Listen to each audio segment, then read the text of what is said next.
Halo Sobat Pajak, jadi untuk isi video kali ini kami akan membahas mengenai topik jenis-jenis tindak pidana perpajakan serta apa aja sih sanksi-sanksi pidananya. Jadi yuk langsung aja kita bahas dan tonton sampai habis ya.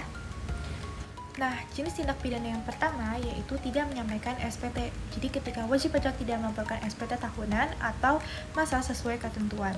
Dan juga dapat dianggap sebagai upaya menyembunyikan penghasilan atau aktivitas usaha.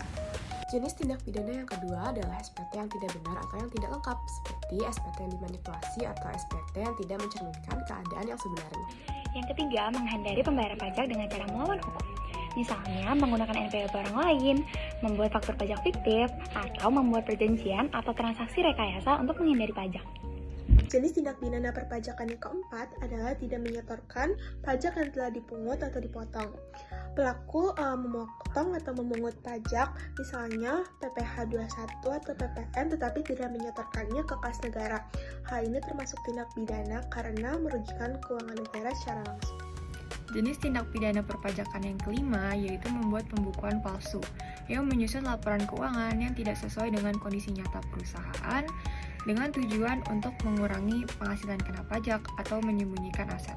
Selanjutnya, kita akan bahas mengenai sanksi pidana. Yang pertama itu sanksi pidana ringan, berlaku jika pelanggaran dilakukan karena kelalaian bukan kesengajaan. Dan sanksinya itu berupa denda 1-2 kali dari jumlah pajak yang kurang dibayar dan kurungan maksimal 1 tahun. Yang kedua itu sanksi pidana berat, itu berlaku jika pelanggarannya dilakukan dengan sengaja dan sistematis. Sanksinya itu berupa denda 2-4 kali dari jumlah pajak yang kurang dibayar dan penjara 6 bulan sampai 6 tahun.